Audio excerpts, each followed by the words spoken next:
Hey everybody, it's John. Welcome to the next episode of Comic Book Club. I believe this is episode 4. And in these first few episodes, I've been kind of recounting my road trip to see my friend down in North Carolina.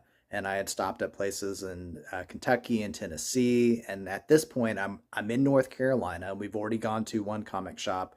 This is the next day, and we were going to another one. And this is again in Asheville, North Carolina. And this was downtown and kind of one of those, the um, historic kind of buildings where they've kind of repurposed them. So this is a comic shop that's been in one of those kind of buildings, and it's smaller just because it's in a downtown kind of store, but it sells a lot of comics, and it's kind of like half comics, half collectibles, if I remember correctly. And it has like a pretty good collection of back issues, and that's mainly what I'm going for. So they had like 3 or 4 shelves of front and back, nothing but back issues from the 80s and 90s, and then underneath that they had boxes of back issues of more modern stuff too. But I mainly stuck to the more 80s and 90s things. That's what I'm collecting, and I found some good stuff. Not as much as I found at some of the other stores, but I still found some good stuff. So I'm going to go through that now with you. Here we go. Now, like I said, I didn't get as many comics here as I did some of the other stores, but I still found some really good stuff. So starting with, this is a Marvel Comics Presents, and I mainly got this because it has New Warriors. New Warriors is one of my favorite comic book teams, and I have almost their entire Volume 1 run that I've been collecting. That's something I've never sold off. I've always kept and always added on to. But I always love finding new or other stories that are not part of the main line, so I'm interested to get the rest of this to see that story that Marvel Comic Presents. I also like Hawkeye and Nick Fury. Not so much a Ghost Rider and Vengeance person, but who knows? Maybe that'll get me into it. That's the point of these kinds of comics, right? Just kind of be like a sampler. So basically for me, this is a New Warriors comic.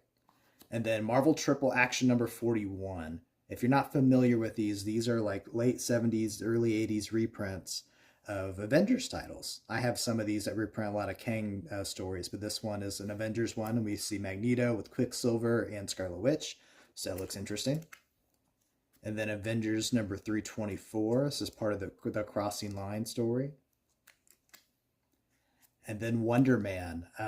I believe this issue takes place right after or during Operation Galactic Storm. There's a point where it seems like Wonder Man's dead. And so this is that issue, number 10. And then number 13 of Wonder Man is the Infinity War crossover, which is something I also went through and reread about a month ago. So I want to go through and see all these crossovers because I feel, especially with Infinity War and Infinity Gauntlet, I haven't read Infinity Crusade, but those stories, they feel so like such an elevated tale that you feels like you're missing out on the stuff that's actually happening. So I want to go through and read all of the crossover stories to actually see what's happening, with the people that are involved with this larger than life kind of tale. So that's a crossover for that. And then the rest of these are X related titles. So we have Cable number 7, and this is part of the father and son storyline with Cyclops, and we'll come back to that in another episode. Foreshadowing.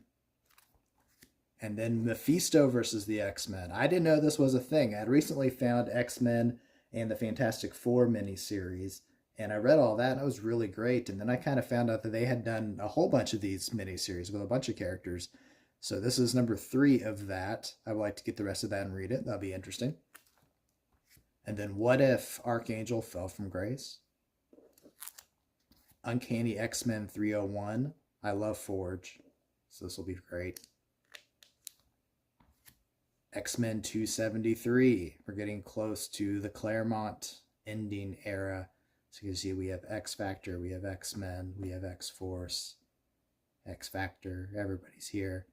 My personal favorite, Banshee's here, and my favorite Banshee suit.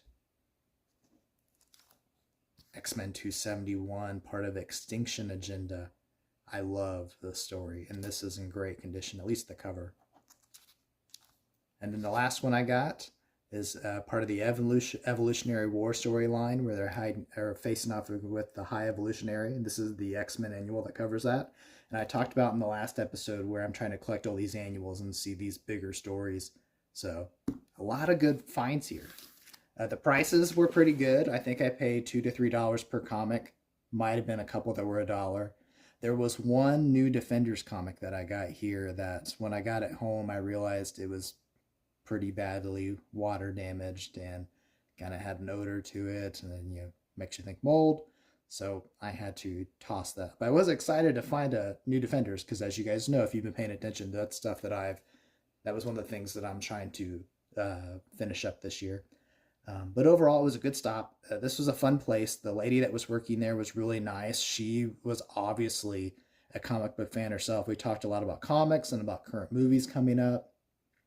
She was very friendly, and everyone else in the store was really nice. And it seems like they get a lot of high clientele. My friend we were there together, and he showed me a picture of Todd McFarlane up on the wall. Apparently, he had come to visit. And when we looked it up, we think the story is that Todd's daughter might have attended college nearby, and so he was going around local comic shops, maybe. I don't know. It's just what we were just piecing together the mystery from there.